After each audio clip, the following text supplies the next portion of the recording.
Just really good to be back out here. We have a lot of new guys. We're getting a ton of reps. We get 3 hours to practice, so we're going to use all 3 hours, and we got all 3 hours in. Just really excited to be out here with a bunch of new guys and start correcting some of their things on film. You talked about it. I mean, camp is about teaching, but is there a sense of urgency with all the new players that you've got here for you guys to learn who can do what? Yeah, I mean, there's always a sense of urgency. We've been waiting all summer to practice, so today was our first day to get to practice. So it was good. We got a lot of reps. I think we got a ton of reps. So I think we got 5 team sets and a bandit at the end. So just a lot of good things on film. And then we'll get a chance to spend a few hours watching it with the players and correcting them. And we're really starting to see what guys can do strengths and weaknesses wise. How different are you able to run practice now with a full roster compared to into last year when you had 50 whatever? Yeah, it's completely different. We just can, the first hour of practice we just run and throw, and having the number of receivers and the depth at our skill positions, it's night and day. It's like a real practice. With all the new guys coming in, what are you hoping that the level of competition is going to be like at different positions? I think we were very specific in our first meeting. We went over the whole roster with the team, and we told them how we graded them. Obviously we won 3 games last year, so we were inconsistent, and we didn't have enough guys playing winning football. So our goal is to have a competitive 2 deep, guys that can play winning football. When somebody goes out or gets hurt, they can step up and play at a high level. We didn't have that last year, and so we have more depth. I think we're taller. We're a full inch taller at every position. I think we're physically more talented at every position, and I think we're more competitive. So that's got to translate on the field now, and we'll be able to push guys. And Bobby Knight was right. I mean, the best motivator is the bench, and so if your backup can't play, the first team guy's really not as good as he can be or he's going to be. So that's what we're trying to do. We're trying to build a 2 deep. I know go ahead. I know you still got to evaluate film and all of that, but was there anybody that stood out to you as far as day one goes? I don't know. I mean, it was good to see some of the new guys out there, the young backs run the ball, some of the young receivers. But we'll look at the film and really see who stood out. After all these years, how do you like to spend your first day as a coach? Because it seemed like you popped around to every place. Yeah. What's it like for you after all these years? It's good. I kind of like to step back during practice a lot of times and just observe and just get a feel for the team and players and get familiar with the new guys. And that was a big part of it today, just getting familiar with the new players. But I think we could practice a lot faster. Obviously our conditioning, our first day, it shows we got to get in great condition, and that comes from reps. And so we'll just keep pouring the reps at the players, and that's what training camp's all about. And we'll be better tomorrow. You still think this is as fun as the first time that you did this, right?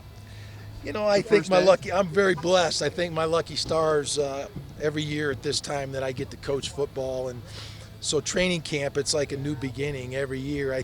I honestly am more excited every year to get to practice, and today is no different. In second year in this program, what's so special about the second year, what you can do? Just knowing the players, knowing the strengths and weaknesses of our players, and being able to put guys in position that we know that they can have success. And for me, the joy is building. I love seeing a program come together, and I love seeing the pieces of the puzzle start to come together, and the experience. It's a process. You can't skip steps.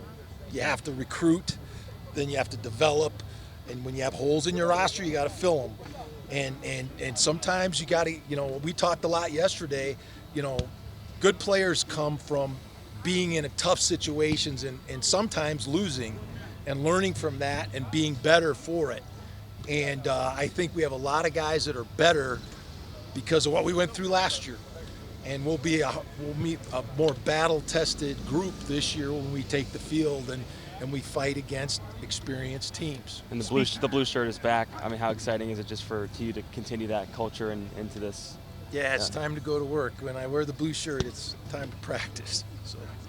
You speak of that development. Yeah. How is Clay maybe the most different, I would imagine, improved from, say, last November where people saw him last? Just his confidence and his personality starting to come through.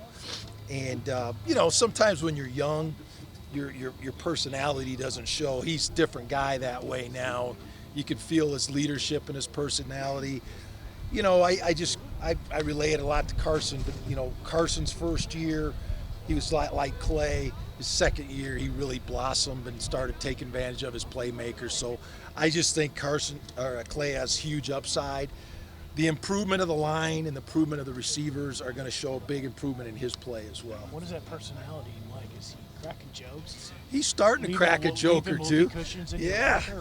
I mean, he was a freshman last. He didn't leave any whoopee cushions, no. But as a freshman, I mean, he's a real excitable guy. It took him 4 or 5 games just to get him to eat before games. I mean, he's just a nervous wreck, and it's like anything else. The second time around, you're more comfortable, and he's definitely more comfortable this year. Coach, what are realistic expectations that maybe you've set for this team in terms of where they finish this season? I mean, I think we should be better. I don't think there's any question, and we expect to be better.